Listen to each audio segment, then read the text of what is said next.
എല്ലാവർക്കും നമസ്കാരം. എൻ്റെ പേര് രാഹുൽ. ഞാനിപ്പോൾ കോയമ്പത്തൂരിൽ നിന്നാണ് നിങ്ങളോട് സംസാരിക്കുന്നത്. അതായത് ഞാൻ കോയമ്പത്തൂരിലാണ് ജോലി ചെയ്യുന്നത്, പോളിസി ബസാറിൽ റിലേഷൻഷിപ്പ് മാനേജറാണ്. എൻ്റെ വീട് കേരളത്തിൽ ഇടുക്കിയിലാണ്. സോ കോയമ്പത്തൂർ ഞാൻ ജോലി ചെയ്യാൻ തുടങ്ങിയിട്ട് ഇപ്പോൾ ഒരു 7-8 വർഷമായി. പക്ഷേ പോളിസി ബസാറിൽ ലാസ്റ്റ് 1 year ആയിട്ട്, അതായത് ഒരു വർഷം ആകുന്നുള്ളൂ. സോ എന്താണ് എൻ്റെ ജോലി എന്ന് വെച്ചാൽ ഞാനൊരു ഫീൽഡ് എക്സിക്യൂട്ടീവ് എന്ന് തന്നെ പറയണം. അതായത് ഇപ്പോൾ നമ്മൾക്ക് വരുന്ന അപ്പോയിൻമെൻറ്റ് ഡയറക്റ്റായിട്ട് പോയി കസ്റ്റമറെ മീറ്റ് ചെയ്തിട്ട് കസ്റ്റമർക്ക് ഇൻഷുറൻസ് സെല്ല് ചെയ്യുക, അതാണ് നമ്മുടെ ജോലി. സോ ഡെയിലി നമുക്കൊരു 15-20 അപ്പോയിൻമെൻറ്റ് വരും. അതിലൊരു മാക്സിമം 7 കസ്റ്റമറെ വരെ നമ്മൾ കാണണം. അതാണ് അവർ കമ്പനി ഡിമാൻഡ് ചെയ്യുന്നത്. 7 കസ്റ്റമറെ കാണണം, അതിലൊരു 3 സെയിൽ ചെയ്യണം. മാക്സിമം 3 സെയിൽ ചെയ്യണമെന്നാണ്. എന്നാലും മിനിമം ഒരു സെയിലെങ്കിലും ചെയ്തില്ലെങ്കിൽ ലോസ് ഓഫ് പേ വരുമെന്ന് കമ്പനി എല്ലാ ദിവസവും നമുക്ക് മീറ്റിങ്ങിൽ പറയും. സോ അതാണ് ഇതിൻ്റെ കണക്ക്. പിന്നെ ഫീൽഡായത് കാരണം കാറ്റും മഴയും വെയിലും ഇതെല്ലാം സഹിച്ചാണ് നമ്മൾ ഈ ജോലി ചെയ്യുന്നത്. ആകെ ഒരാശ്വാസം കാറിൽ പോകുന്നത് മാത്രം. എനിക്ക് അങ്ങനെയുള്ള പ്രശ്നങ്ങളൊന്നും, എന്നാൽ ബൈക്കിൽ പോകുന്നവർക്കും അങ്ങനെയുള്ള പ്രശ്നങ്ങൾ ഒത്തിരി ഉണ്ട്. കമ്പനി ഇതിനുള്ള സൗകര്യങ്ങളെല്ലാം ചെയ്തു കൊടുക്കും. റെയിൻകോട്ടും ജാക്കറ്റും ഹെൽമറ്റും എല്ലാം കമ്പനി ചെയ്യുന്നുണ്ട്. പിന്നെ ട്രാവൽ അലവൻസും നമ്മൾ കാണുന്ന വിസിറ്റിന് കമ്പനി ഒരു ട്രാവൽ അലവൻസും ചെയ്തു കൊടുക്കുന്നുണ്ട്. പിന്നെ സാലറി, ബേസിക് സാലറി ഉണ്ട്. അതാണ് കമ്പനി പ്രൊവൈഡ് ചെയ്യുന്നത്. പക്ഷേ എന്നിരുന്നാലും അലച്ചിലാണ്, അതാണ് ഒരു പ്രശ്നം. സോ ഞാൻ എന്തുകൊണ്ടാണ് ഈ വീഡിയോ റെക്കോർഡ് ചെയ്യുന്നതെന്ന് വെച്ചാൽ, ഇപ്പോൾ എല്ലാ ദിവസവും കമ്പനി പറയുന്നത് അവർ കൊടുക്കുന്ന അപ്പോയിൻമെൻറ്റ് നമ്മൾ പോകുന്നില്ല, കമ്പനിയെ പറ്റിക്കുകയാണ്. കമ്പനി കൊടുക്കുന്ന അപ്പോയിൻമെൻറ്റ് പോകാതെ കസ്റ്റമറെ നമ്മൾ ഡയറക്റ്റായിട്ട് ഫോൺ വിളിച്ചിട്ട് കസ്റ്റമർ അവൈലബിൾ ആണെങ്കിൽ മാത്രമേ നമ്മൾ പോകാറുള്ളൂ. കസ്റ്റമറുടെ ലൊക്കേഷൻ, കൊടുക്കുന്ന ലൊക്കേഷൻ നമ്മൾ റീച്ച് ആകാതെ ഇങ്ങനെയൊക്കെ കാര്യങ്ങൾ ചെയ്യുന്നുണ്ടെന്ന് പറഞ്ഞുകൊണ്ട് മാത്രമാണ് ഞാൻ ഓർത്ത്. എന്നാൽ പിന്നെ നമുക്കിത് ഡെയിലി പോകുന്ന കസ്റ്റമർ, നമ്മൾ എവിടെയൊക്കെ പോകുന്നുണ്ട്, ഏതൊക്കെ കസ്റ്റമർ അടുത്ത് പോകുന്നുണ്ട്, അതെല്ലാം റെക്കോർഡ് ചെയ്ത് വെക്കാമല്ലോ എന്ന് ഓർത്തു. ഒരു ദിവസം റെക്കോർഡ് ചെയ്ത് വെച്ച് കഴിഞ്ഞപ്പോഴേക്കും വീട്ടിൽ ചെന്നിട്ട് ഞാൻ ഈ റെക്കോർഡ് ചെയ്ത് വെച്ച വീഡിയോ കമ്പ്യൂട്ടറിൽ കോപ്പി ചെയ്തപ്പോൾ 19 GB വരുന്നുണ്ട്. അപ്പോഴാണ് ഞാൻ ഓർത്തത്, ഡെയിലി 19-20 GB ഉണ്ടെങ്കിൽ എങ്ങനെയാണ് നമുക്ക് കമ്പ്യൂട്ടറിൽ ആകെ 250 GB ഹാർഡ് മെമ്മറി സ്പേസ് ഉള്ള കമ്പ്യൂട്ടറിൽ എങ്ങനെ ഇതെല്ലാം കൂടെ സേവ് ചെയ്യുന്ന ഓർത്തപ്പോഴാണ് പിന്നെ ഞാൻ ഓർത്തത്, എന്നാൽ പിന്നെ നമുക്ക് ഈ റെക്കോർഡ് ചെയ്ത വീഡിയോ യൂട്യൂബിൽ അപ്ലോഡ് ചെയ്താൽ അത് സേഫായിട്ട് അവിടെ ഇരിക്കുകയും ചെയ്യും. എത്ര നാൾ വേണമെന്ന് നമുക്ക് ആവശ്യമുള്ളപ്പോൾ കമ്പനി എന്തെങ്കിലും ചോദിക്കണമെങ്കിൽ കമ്പനി കാണിച്ചു കൊടുക്കുകയും ചെയ്യാമല്ലോ എന്ന് ഓർത്തിട്ടാണ് റെക്കോർഡിങ് ആരംഭിച്ചത്. ഞാനിപ്പോൾ ഫസ്റ്റ് ഇംഗ്ലീഷിലും ചെയ്യുന്നുണ്ട്, മലയാളത്തിലും ചെയ്യുന്നുണ്ട്. ആദ്യം ഇംഗ്ലീഷിലാണ് ചെയ്തത്, ഒരു 7 വീഡിയോ ഇംഗ്ലീഷ് ചെയ്തു. നമുക്കറിയാവുന്ന ഇംഗ്ലീഷിൽ ചെയ്തു. ഇപ്പോൾ എന്നാൽ ഞാൻ ഓർത്തുന്ന 2-3 ദിവസമായിട്ട് എന്നാൽ പിന്നെ മലയാളത്തിലും ചെയ്താലോ, കൂട്ടുകാരും അമ്മയും എല്ലാവരും പറയുന്നത്, എന്നാൽ പിന്നെ മലയാളത്തിലൂടെ ചെയ്യത്തില്ലെന്ന് ചോദിച്ചുകൊണ്ടാണ് മലയാളത്തിൽ ചെയ്യാമെന്ന് വിചാരിച്ചത്. ശരി, ഏതായാലും മലയാളത്തിൽ കൂടെ ചെയ്ത് നോക്കാം. ചെയ്തിട്ട് റീച്ച് ആകുന്നുണ്ടെങ്കിൽ അതും നമുക്കൊരു ഇതാണല്ലോ, നമുക്കൊരു ബെനിഫിറ്റ് ആണല്ലോ എന്ന് ഓർത്തിട്ടാണ് മലയാളത്തിൽ ചെയ്യാൻ ആരംഭിച്ചത്. ഏതായാലും രാവിലെ ഞാനിപ്പോൾ ഒരു കസ്റ്റമർ അപ്പോയിൻമെൻറ്റ് വന്നിട്ടുണ്ട്. അത് 8 മണി അപ്പോയിൻമെൻ്റ് ആയിരുന്നു. പക്ഷേ 9 മണി കഴിഞ്ഞാണ് ഞങ്ങൾക്ക് കോളിംഗ് ഓപ്ഷൻ ഓപ്പൺ ആകത്തുള്ളൂ. കസ്റ്റമറുടെ ലൊക്കേഷൻ അവൈലബിൾ അല്ല, നമ്മൾ കസ്റ്റമറെ വിളിച്ചിട്ടേ പോകാൻ പറ്റത്തുള്ളൂ. അപ്പോൾ വന്നിട്ട് എന്നാ ചെയ്യണമെന്ന് വെച്ചാൽ, നമ്മൾ ടീം ലീഡറുടെ അടുത്ത് പെർമിഷൻ മേടിച്ചിട്ട് കസ്റ്റമറെ വിളിച്ചിട്ട് കസ്റ്റമർ അടുത്ത് പോവുക. ഇതാണ് നമ്മൾ ചെയ്യേണ്ടത്. സോ കസ്റ്റമറെ ഇപ്പോൾ വിളിക്കാനുള്ള ഓപ്ഷൻ ഓപ്പൺ ആയിട്ടുണ്ട്. അതുകൊണ്ട് ഞാൻ കസ്റ്റമറെ വിളിച്ചിട്ട് ഞാൻ തിരിച്ചു വരാം. Anyway, I'm on my way to the customer place and showing that 7 kilometers away from me. So let's see whether the customer is available or not. I think it can take up to 15 to 20 minutes. I'm thinking about making it short today because videos are getting too long, so you guys will get bored if you're watching the whole video. So that's another reason. Anyway, I'll get back to you. I just reached the customer place and call the customer. He's out of station. He is not going to be available for next 3 days. So he asked me to reschedule. But I tried to take an online appointment with him, but he didn't want to do it. So now it's my loss because I won't get my travel allowance until I meet that customer. So anyway, I have to come back here again. So I'll move to the next customer. I have got a confirmed appointment. It's going to be 25 kilometers away. So I will get back to you guys once I reach there.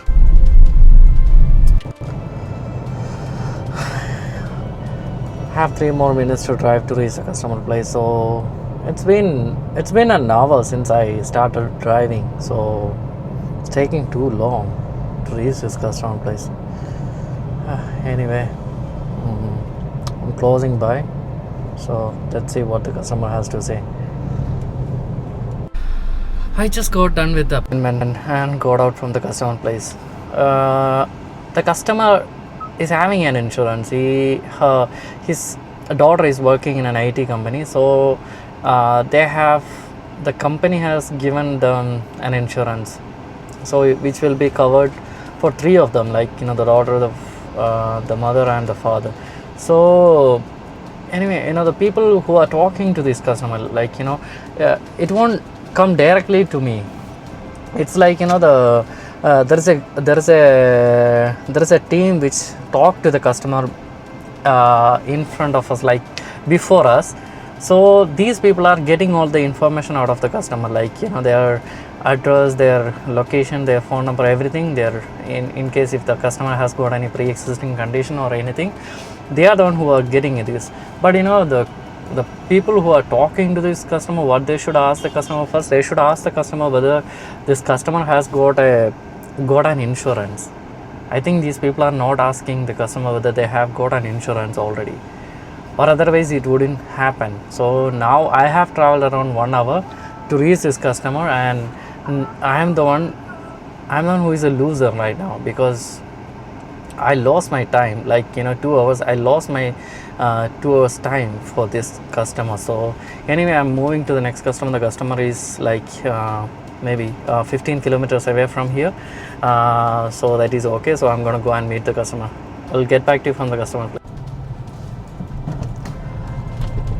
I'm on my way to the customer place, and I'm 6.8 kilometers away from the customer. Just 30 minutes to drive, and I'll reach the customer. But I haven't talked to the customer yet, so let's see what the customer has to say. Anyway, I'll get back to you once I reach the customer place. I reached the customer place and tried calling the customer several times, but the customer is disconnecting the call. So now I have to move to the next customer. Anyway, I have traveled around 20 to 25 kilometers to reach here. So customer didn't want to even talk to me. So that happens a lot these days, and not these days, since I started working here that happens a lot with us. So but you cannot complain to anybody that the lead is not good, like the lead that they are giving us. If we are saying that it's a fake lead, then they will shut us down. That's what they are doing. So I don't know what to say. So just move here and there. That's what I need to do. Anyway, I'll get back to you once I reach the next customer place, and I'm gonna wind up.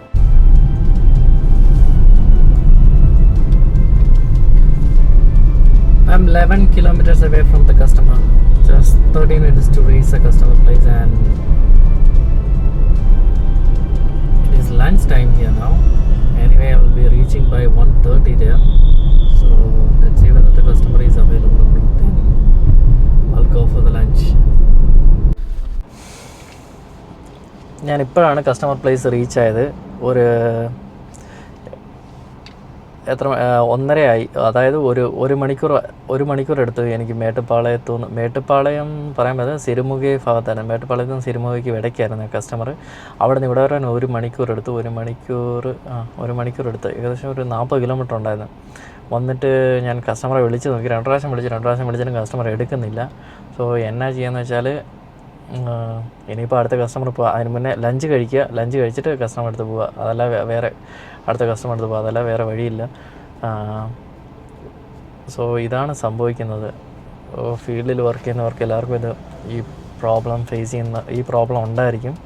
So ഞങ്ങൾക്കിത് ഇച്ചിരി കൂടുതലാണ്. കാരണം കൂടുതൽ ഞങ്ങൾക്ക് വരുന്ന fake ലീഡുകളാണ്. Fake lead വന്നാലുള്ള കുഴപ്പം എന്താണെന്ന് വെച്ചാൽ, fake ലീഡാണെങ്കിലും genuine ആണെങ്കിലും ഫേക്ക് ആണെങ്കിലും പോയി കസ്റ്റമർ ലൊക്കേഷനിൽ പോയിട്ട് കസ്റ്റമറെ ലൊക്കേഷൻ ചെന്നതിന് ശേഷമാണ് കസ്റ്റമർ വിളിക്കേണ്ടത്. അതാണ് അവർ കമ്പനി ഡിമാൻഡ് ചെയ്യുന്നത്. സോ നമ്മളത് കഴിഞ്ഞേ അറിയത്തുള്ളൂ നമുക്കിത് ഫേക്ക് ആണോ ജെനുവിൻ ആണോ ഇല്ലയോ എന്ന്. കസ്റ്റമർ പ്ലേസിൽ പോയി കസ്റ്റമറെ വിളിച്ച് കഴിയുമ്പോൾ മാത്രമേ അറിയത്തുള്ളൂ. സോ അതാണ് ഇവിടെ സംഭവിച്ചുകൊണ്ടിരിക്കുന്നത്. ശരി, അതൊക്കെ പോട്ടെ.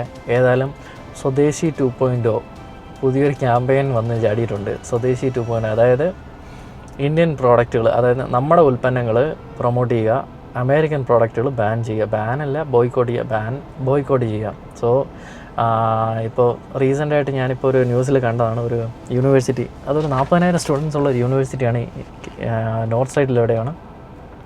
അവർ കൊക്കോക്കോളയും പെപ്സി എല്ലാം ക്യാമ്പസിൽ നിന്ന് അവർ ബാൻ ചെയ്തു.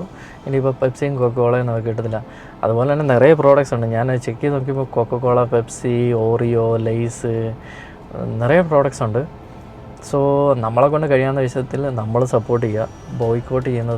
ബോയ്ക്കോട്ട് ചെയ്ത നമ്മളെ, അതായത് നമ്മുടെ ആൾക്കാർ, നമ്മളെ ജനങ്ങൾ ഇത് അമേരിക്കൻ പ്രോഡക്ട്സ് നിരസിക്കാൻ തുടങ്ങിയ, അതായത് ബോയ്ക്കോട്ട് ചെയ്യാൻ തുടങ്ങിയാൽ മറ്റുള്ളവരും ഇത് ഏറ്റെടുക്കും. അപ്പോഴേ ആ വ്യത്യാസം അവർക്ക് മനസ്സിലാകത്തുള്ളൂ. അതായത് അവരുടെ പ്രോഡക്റ്റ് നമ്മൾ ബോയ്ക്കോട്ട് ചെയ്യാൻ ആരംഭിച്ചാൽ മാത്രമേ അവർക്ക് നമുക്കിട്ട് ചെയ്തതിൻ്റെ, അതായത് നമുക്ക് താരിഫ് അടിച്ചു തന്നതിൻ്റെ ഒരു മറുപടിയായിട്ട് അവർക്ക് തോന്നത്തുള്ളൂ. അപ്പോഴേ അവർക്ക് അതിൻ്റെ ബുദ്ധിമുട്ട് എന്നാന്ന് അവർക്ക് മനസ്സിലാകത്തുള്ളൂ. അതുകൊണ്ട് ബോയ്ക്കോട്ട് ചെയ്യുവാണെങ്കിൽ നമ്മളും ബോയ്ക്കോട്ട് ചെയ്യാൻ വേണ്ടി ശ്രമിക്കുക. അവർ നമ്മളെ താരിഫ് അടിച്ചു തന്നു, അതുകൊണ്ട് നമ്മൾ ബോയ്ക്കോട്ട് ചെയ്യാൻ ശ്രമിക്കുക. പക്ഷേ വേറൊരു കാര്യം പറയുമ്പോൾ, പക്ഷേ ഇൻ്റൽ, HP, ഡെല്ല് ഇങ്ങനെയുള്ള കമ്പോണൻസും എല്ലാം വരുന്ന അമേരിക്കയിൽ നിന്നാണ്. ഈ സാധനങ്ങളെല്ലാം നമുക്ക് നിത്യോപയോഗ സാധനങ്ങൾ തന്നെയാണ്. സോ ബോയ്ക്കോട്ട് ചെയ്യാൻ പോയാൽ, നമ്മളെല്ലാം ബോയ്ക്കോട്ട് ചെയ്താൽ നമുക്കും പ്രശ്നങ്ങളുണ്ടാകും. അതുകൊണ്ട് അത്യാവശ്യം നമ്മളെ കൊണ്ട് ചെയ്യാൻ പറ്റുന്ന, അതായത് നിത്യോപയോഗ സാധനങ്ങൾ അത്യാവശ്യം ബോയ്ക്കോട്ട് ചെയ്യാൻ പറ്റുന്ന സാധനങ്ങൾ ബോയ്ക്കോട്ട് ചെയ്യുക. അങ്ങനെ ബോയ്ക്കോട്ട് ചെയ്ത് നമ്മുടെ ഗവൺമെൻറ് സപ്പോർട്ട് ചെയ്താൽ മാത്രമേ ഉള്ളൂ നമുക്ക് ഈ താരിഫിൽ നിന്ന് ഈ താരിഫ് അവർ അടിച്ചു തരുമ്പോൾ നമ്മൾ തലകുനിച്ച് അവരുടെ മുന്നിൽ പോയി നമുക്ക് തല ഉയർത്തി പിടിച്ച് നിൽക്കാൻ പറ്റത്തുള്ളൂ. നമുക്ക് തിരിച്ച് ചെയ്യാൻ പറ്റുള്ളൂ. കാനഡയിലാണ് ഇത് ആദ്യം ഒരു താരിഫ് അടിച്ചു കൊടുത്തത്. കാനഡയിൽ താരിഫ് അടിച്ചു കൊടുത്ത ഉടനെ തന്നെ കാനഡയിൽ അമേരിക്കൻ പ്രോഡക്ട്സ് ബോയ്ക്കോട്ട് ചെയ്യാൻ വേണ്ടി അവിടെ ഒരു ക്യാമ്പയിൻ ആരംഭിച്ചു. അവർ മെയിനായിട്ട് അവിടെ ബോയ്ക്കോട്ട് ചെയ്തത് സ്റ്റേക്കും ചീസും ഇതെല്ലാം വരുന്നത് അമേരിക്കയിൽ നിന്നാണ്, കാനഡയ്ക്ക്. സോ ഇത് അവർ ബോയ്ക്കോട്ട് ചെയ്യാൻ ആരംഭിച്ചപ്പോഴേക്കുമാണ് അവിടെ അവർക്ക് അതൊരു പണി കിട്ടിയെന്ന് മനസ്സിലായത് അമേരിക്കയ്ക്ക്. കാരണം അവർ താരിഫ് അടിച്ച് കൊടുത്തതിനേക്കാളും പ്രശ്നം ബോയ്ക്കോട്ട് ചെയ്തപ്പോഴേക്കും അവർക്കുണ്ടായി. പിന്നെ അവരത് താരിഫുമായിട്ട് മുന്നോട്ട് പോയില്ലെന്നുള്ളതാണ്. പക്ഷേ അവർ ഇന്ത്യനെയും ബ്രസീലിനെയുമാണ് കൂടുതലായിട്ടും അവർ എയിം ചെയ്യുന്നത്. പക്ഷേ ചൈനയായിട്ട് അവർക്ക് അടിച്ചു നിൽക്കാൻ പറ്റത്തില്ല. ചൈനയ്ക്കാണ് അവരെക്കാളും മേൽക്കൈ ഉള്ളത്. അത് കാരണം ചൈനയായിട്ട് അടിച്ചു നിൽക്കാൻ പറ്റത്തില്ല. അപ്പോൾ പിന്നെ കിട്ടിയവരേറെ ഇന്ത്യയാണ്. ബ്രസീലിന് ഓൾറെഡി അവർ അടിച്ചു കൊടുത്തു, ഇന്ത്യയാണ് പിന്നെ കിട്ടിയവരെ. ഇന്ത്യനെ അവർ തുടർച്ചയായിട്ട് അവർ ചെയ്തുകൊണ്ടിരിക്കുക. ഞാനൊരു ട്രംപിൻ്റെ ഒരു പത്രസമ്മേളനം കണ്ടത്. ട്രംപ് പറയുന്നു, നമ്മുടെ 7 ഫൈറ്റർ ജെറ്റ് അവർ പാകിസ്ഥാനെ അടിച്ചിട്ടു, 7 അല്ലെങ്കിലേ ഉള്ളൂ, അതിന് കൂടുതൽ കാണും, അങ്ങനെയാണ് ഇങ്ങനെയാണ്. പുള്ളിക്ക് നമ്മളോട് ഏറ്റവും വലിയ ദേഷ്യം എന്താണെന്ന് വെച്ചാൽ, ഇന്ത്യയും പാകിസ്ഥാനോടുള്ള ആ പ്രശ്നം നടന്ന സമയത്ത് പുള്ളി അത് പരിഹരിച്ച് തന്നെന്നും നമ്മൾ പറഞ്ഞില്ല. അതുപോലെ തന്നെ കാശ്മീർ വിഷയത്തിൽ പുള്ളി ഇടപെട്ട് അതിൻ്റെ തീർപ്പുണ്ടാക്കി തരാമെന്ന് പറഞ്ഞതിൽ അതിലും നമുക്ക് പുറത്തുനിന്നൊരു തേർഡ് പാർട്ടിയുടെ ആവശ്യമില്ലെന്ന് പറഞ്ഞത് പുള്ളിക്ക് വലിയൊരു ദേഷ്യമായി. ആ ഒരു കാര്യം ആ ഒരു യുദ്ധം അയാൾ മൂലം, അതായത് അമേരിക്കൻ പ്രസിഡന്റ് മൂലമാണ് ആ യുദ്ധം തീരാനുള്ള കാരണം അയാളാണെന്ന് പറഞ്ഞിരുന്നെങ്കിൽ അയാൾക്ക് നോബൽ പ്രൈസാണ് അയാളുടെ ലക്ഷ്യം. അതായത് സമാധാനത്തിനുള്ള നോബൽ പ്രൈസാണ് ലക്ഷ്യം. അതിലേക്ക് കൂടുതൽ അടുത്തേനെ. കൂടുതൽ അടുക്കാനൊരു ചാൻസ് ആയേനെ. അത് നമ്മളാണ് തടഞ്ഞെന്നുള്ളൊരു തോന്നലാണ് പുള്ളിക്കുള്ളത്. ആ തോന്നലിൽ നിന്നാണ് പുള്ളി ഇപ്പം ഓരോ ദിവസം നമുക്കെതിരെ ഓരോരോ പുതിയ അതും നമ്മളെ എവിടെയെല്ലാം നമ്മളെ താഴ്ത്തി കെട്ടി കാണിക്കാവോ അതെല്ലാം എവിടെയെല്ലാം പുള്ളി അത് ചെയ്യുന്നുമുണ്ട് ഇപ്പം. അതുകൊണ്ട് നമ്മളെ കൊണ്ട് ചെയ്യാൻ പറ്റുന്നത് ബോയ്ക്കോട്ടിംഗ് ആണ്. അമേരിക്കൻ പ്രോഡക്റ്റ്സ് ബോയ്ക്കോട്ട് ചെയ്യാൻ ശ്രമിക്കുക, അല്ലാതെ വേറെ രക്ഷയില്ല. സോ എനിവേ എല്ലാവരും വീഡിയോ കാണണമെന്ന് ഞാൻ നിർബന്ധിക്കാൻ പറ്റുന്നില്ല. പക്ഷേ നിങ്ങളെ കൊണ്ട് സപ്പോർട്ട് ചെയ്യാൻ പറ്റുവാണെങ്കിൽ സപ്പോർട്ട് ചെയ്യുക. ഇതാണ് ഹെൽത്ത് ഇൻഷുറൻസ് ഫീൽഡിൽ ഹെൽത്ത് ഇൻഷുറൻസ് വിൽക്കാൻ പോകുന്ന ഒരു ഏജൻറ്റിൻ്റെ കഷ്ടപ്പാടുള്ളതാണ്. ഒരു ദിവസം ഒരു 7-8 കസ്റ്റമറെ കാണുകയും വേണം നിർബന്ധമായിട്ട്. അതിൽ നിന്നൊരു 3 സെയിൽ ചെയ്യുകയും ചെയ്യണം. അതാണ് കമ്പനി ഡിമാൻഡ് ചെയ്യുന്നത്. കമ്പനി അതിൽ കുറഞ്ഞ ഒന്നും കമ്പനി ഡിമാൻഡ് ചെയ്യുന്നില്ല. അതിൻ്റേതായ പ്രഷർ എല്ലാ ദിവസവും ഞങ്ങൾക്ക് തരുന്നുമുണ്ട്. അതുപോലെ തന്നെ രാവിലെ 8:30 ജോലി ആരംഭിച്ചാൽ രാത്രി 8:30 ആയതിന് ശേഷവും വിളിക്കും. എവിടെയാ എന്നെ ജോലി ചെയ്യുന്നില്ലെന്ന് ചോദിക്കും. രാത്രി 8:30 ആയതിനു ശേഷം ചില ദിവസങ്ങൾക്ക് ഞാൻ 10 മണി 11 മണി വരെ കസ്റ്റമറുടെ കൂടെ ടൈം സ്പെൻഡ് ചെയ്ത് കസ്റ്റമറുടെ വീട്ടിൽ നിന്ന് കസ്റ്റമർക്ക് എക്സ്പ്ലെയിൻ ചെയ്ത് സെയിൽ ചെയ്തിട്ട് വെളിയിൽ വന്നിട്ടുണ്ട്. അപ്പം നിങ്ങൾ നാളെ ഈ ജോലിയിലേക്ക് വരുവാണെങ്കിൽ നിങ്ങൾക്ക് ഇതൊരു അനുഭവമായിരിക്കും. കാരണം ഇതാണ് സംഭവിക്കുന്നത്. പോളിസി ബസാറിൽ മെയിനായിട്ടും പോളിസി ബസാറിൽ ഇതാണ് സംഭവിക്കുന്നത്. ഫീൽഡിൽ വർക്ക് ചെയ്യുന്നവർ FOS എന്ന് പറയും. ഇപ്പോൾ റിലേഷൻഷിപ്പ് മാനേജർ എന്നാണ് ഈ ഡെസിഗ്നേഷൻ്റെ പേര്. സോ എനിവേ വീഡിയോ കണ്ടതിൽ വളരെയധികം സന്തോഷം. എല്ലാവരും സപ്പോർട്ട് ചെയ്യുക, സബ്സ്ക്രൈബ് ചെയ്യുക പ്ലീസ്. ഓക്കെ, മറ്റൊരു വീഡിയോ ആയിരിക്കും നാളേക്ക്.